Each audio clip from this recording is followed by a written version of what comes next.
राज्य में 4515 कोटी निवेश प्रस्ताव को अनुमोदन मुख्य सचिव मनोज आहूजा अध्यक्षतार अनुष्ठित सिंगल विंडो क्लीयरेंस अथॉरिटी बैठक में यह अनुमोदन मिली। 18टी नुआ निवेश प्रस्ताव को अनुमोदन मिली।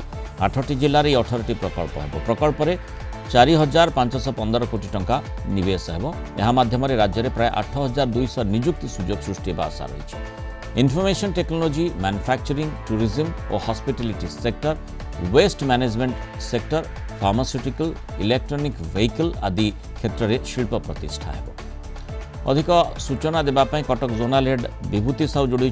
विभूति, जो भली भाव में 8टी जिले में 18टी जो प्रकल्प कथा कहुई एवं स्वाभाविक भाव में ता भितर जो गुरुत्वपूर्ण जो क्षेत्र गुड़िक रही जमती ईवी कथा हो बा सेठी टूरिज्म कथा हो, हॉस्पिटैलिटी इंडस्ट्री हो, यार प्राधान्य यथेष्ट रही जो निजुक्ति सुजोग पर्याप्त रही। निश्चित कथा आप देखो मृणाल, जदि आप देखिए एठी 8200 चाकरी सृष्टि होउछ 18टी शिल्प प्रतिष्ठा हम।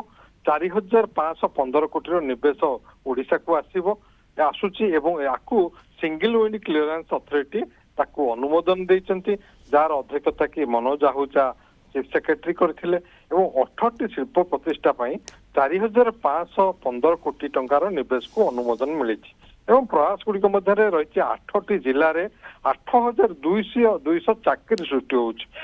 प्रमुख देखिए से प्राय जदि आप खोर्धा जिले में जो निवेश रोचे इंटरनेट सर्विस यूनिट 50 कोटी जोटा कि 190 चाकरी सृष्टि हो।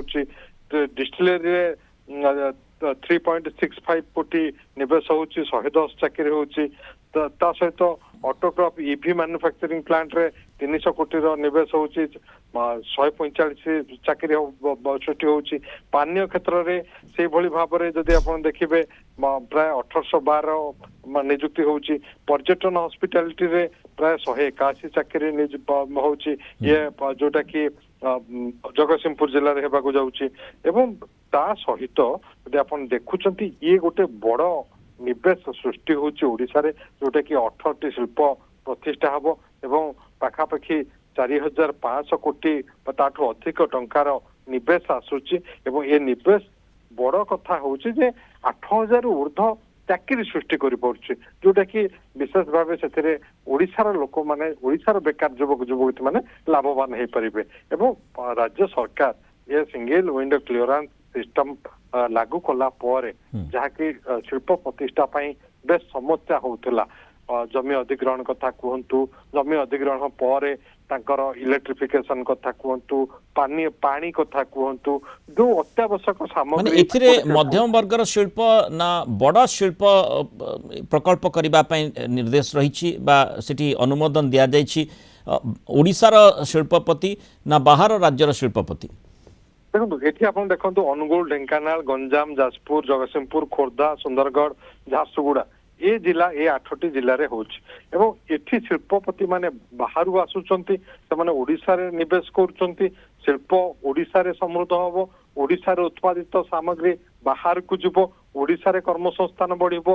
तेणु ये निश्चित रूपे ओडिशा पाई राज्य पाई गर्वर कथा एवं सौभाग्यर कथा जे ओडिशा को एते संख्यक लोक आसुचंती, शिल्पपति आसुचंती। गोटे भरोसार वातावरण सृष्टि होइछि, शिल्पायन वातावरण सृष्टि होइछि बोली सेमानकर हृदयंगम होउछि। से आधार रे 18टी शिल्प को जो भली भाव प्रकल्प को अनुमोदन सिंगल विंडो रु मिली। धन्यवाद विभूति साहू आलोचन आम सहित रही।